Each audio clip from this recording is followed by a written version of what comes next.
À l'époque, ça marchait très bien en fait de faire des vidéos seulement en présentant les produits, en présentant les offres, etc. Tout de suite, on avait des personnes dans les commentaires qui nous demandaient des informations ou qui venaient en message privé, vraiment beaucoup plus facile qu'aujourd'hui. Pourquoi? Parce que avec le temps, il y a des gens tellement ils se sont aperçus que c'était tellement facile que forcément, qu'est-ce qu'ils ont fait? Ils sont allés arnaquer. Ça a fait une boule de neige. Les gens aujourd'hui sont un peu plus réticents. Il y a aussi la concurrence. Chacun peut prendre son pain, c'est pas le souci.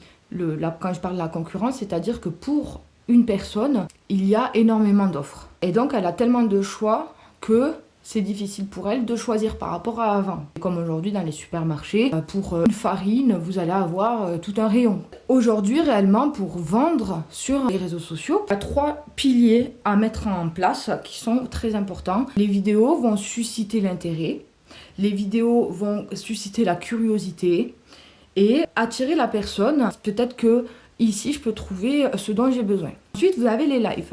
Ici, on va rentrer plutôt dans un contact de proximité et donc créer un climat de confiance, créer un lien humain. Une étape importante, pas seulement d'acheter une offre ou un produit, c'est d'acheter à la personne en question. La story, le passage à l'action, ça va inciter la personne à se dire « Ok, c'est bon, j'achète », à passer de prospect qualifié à client. Vous pouvez marcher sans faire un des 3 piliers, mais ça va être beaucoup plus compliqué du coup.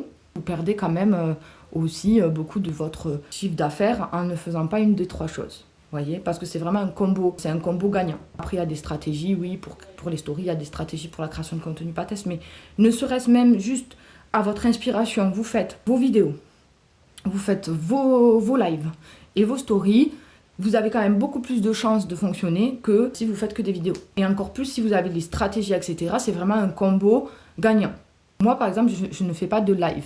Et pourtant, je sais que c'est très important et qu'il faut que j'en fasse. C'est très important de prendre en compte ces 3 piliers aujourd'hui pour avoir du coup un business qui fonctionne.